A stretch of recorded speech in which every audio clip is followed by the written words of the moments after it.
So I always thought that when I actually had like, you know, a decent amount of money, again, I want to say but instead of that, I'm going to say I always thought when I had a decent amount of money under my belt, you know what I mean, that I would be this rich, egotistical oh, screw you, buddy, go work it.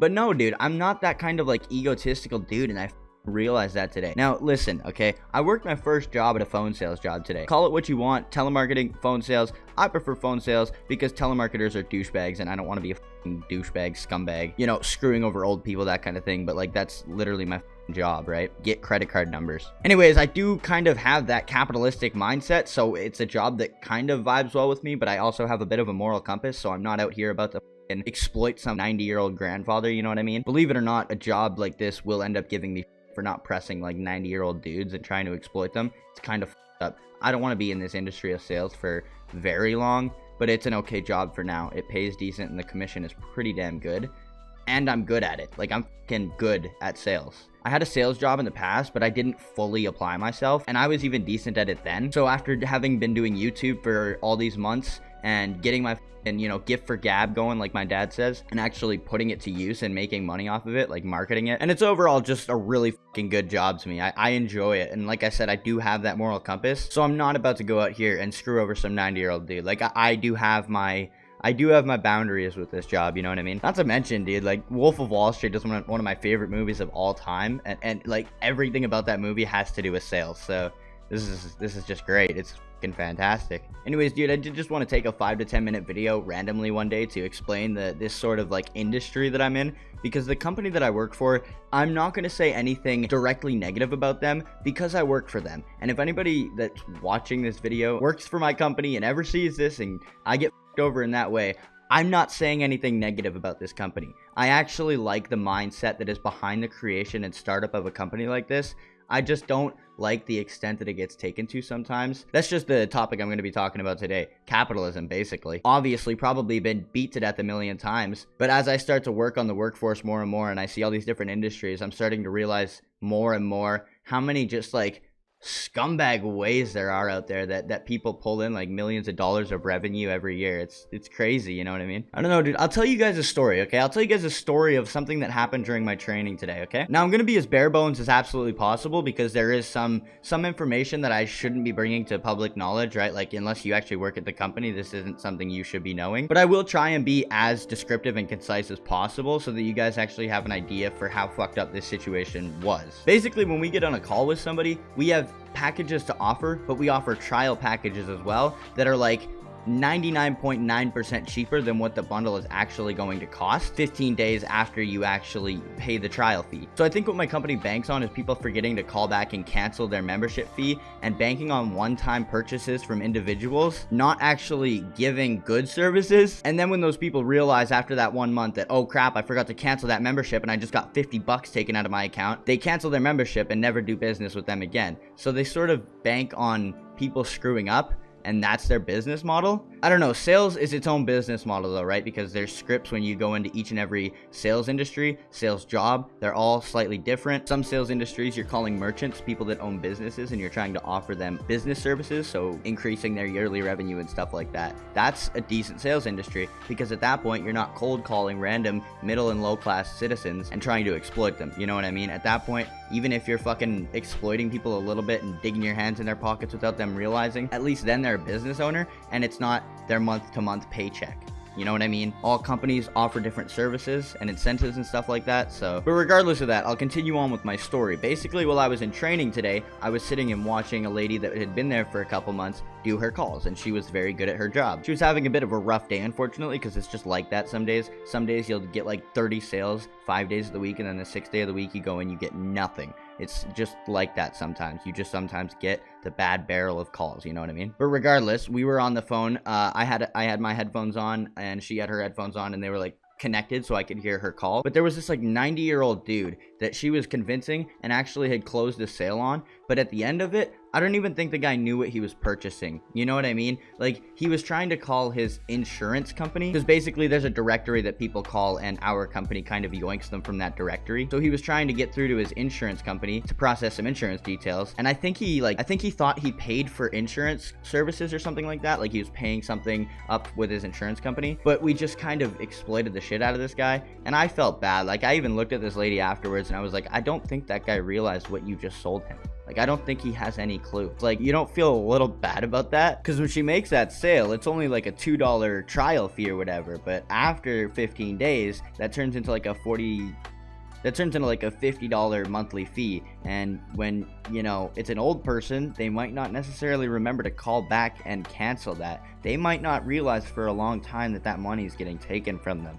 You know? And like, you could probably hear the genuine empathy in my voice when I say that, because it's like, that's exactly the thought process that ran through my head as soon as this dude was booked on for the trial services. Because it was like, I don't, like, what if he forgets, man?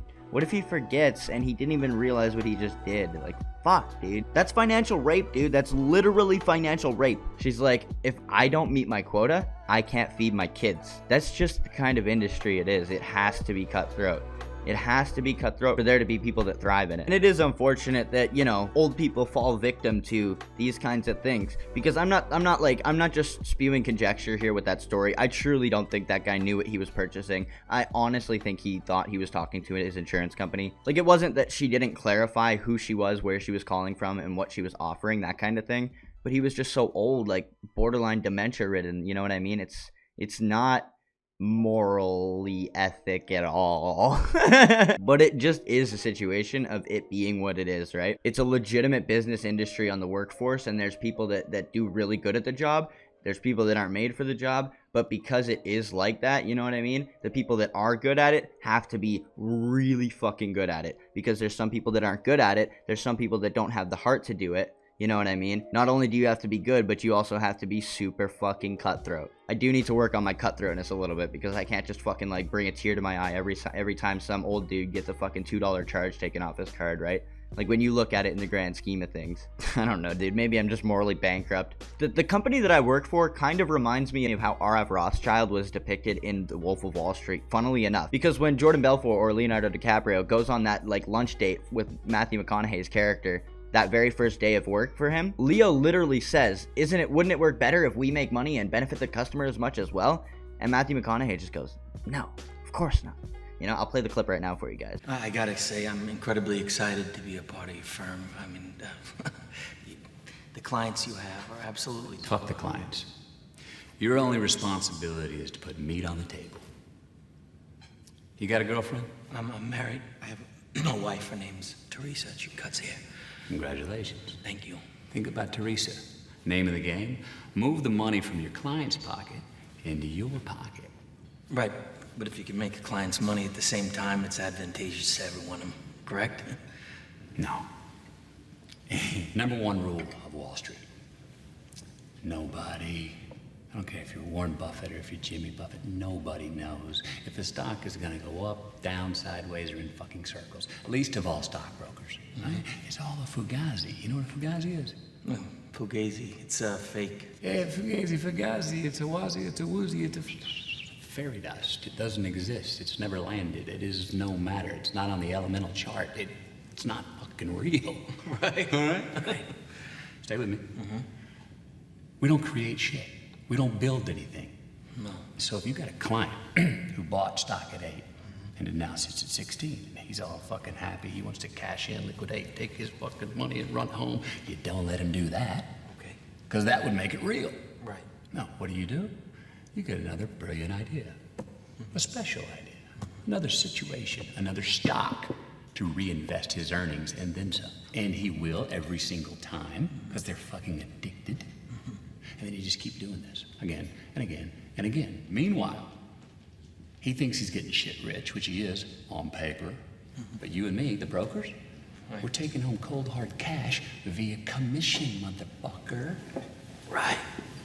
is genuinely one of the most selfish jobs out there. It really fucking is. Because when he says you and me, the broker, it is that at the end of the day, you know what I mean? When I'm on the phone with somebody and I'm trying to sell them something, I'm trying to meet my quota and stuff like that, so I don't get fired. And in their industry, obviously, it's a lot different. They're stockbrokers, so it's very different. But in my situation, yeah, I am trying to make up a situation, a next big idea, you know what I mean? When I was on the phone earlier, what my company does is we offer people $100 vouchers for a limited time trial fee, and I'm not going to give any more details on that because I don't want to get in shit if somebody from my work ever sees this. But the guy couldn't understand why I was wanting to give him $100 in value for $2. And basically, I just said to the guy, well, my hopes in securing you on this trial fee is genuinely to benefit the both of us, me as an employee, my company as a business, and you as an individual, because we're going to give you a crazy amount of value for a little amount of value. I mean, I was obviously a lot more, detailed about it. I know what the fuck I'm talking about when I'm at work and I'm around my coworkers and stuff like that. But it's all a load of shit.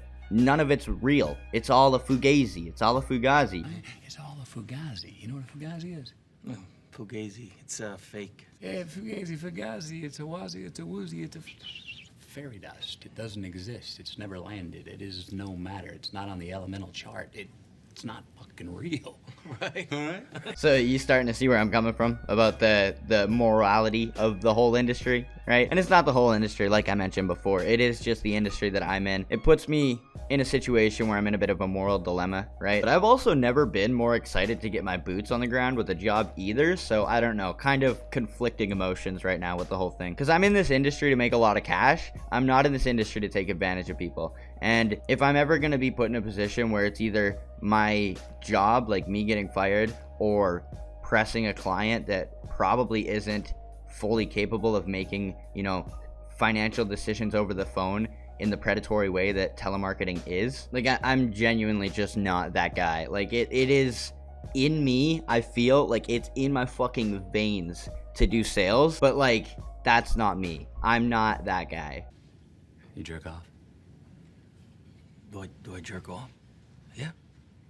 Yeah, I jerk off, yeah. How many times a week? Like, three or four times, maybe. I'm gonna pump those numbers up. Those are rookie numbers in this racket. I myself, I jerk off at least twice a day.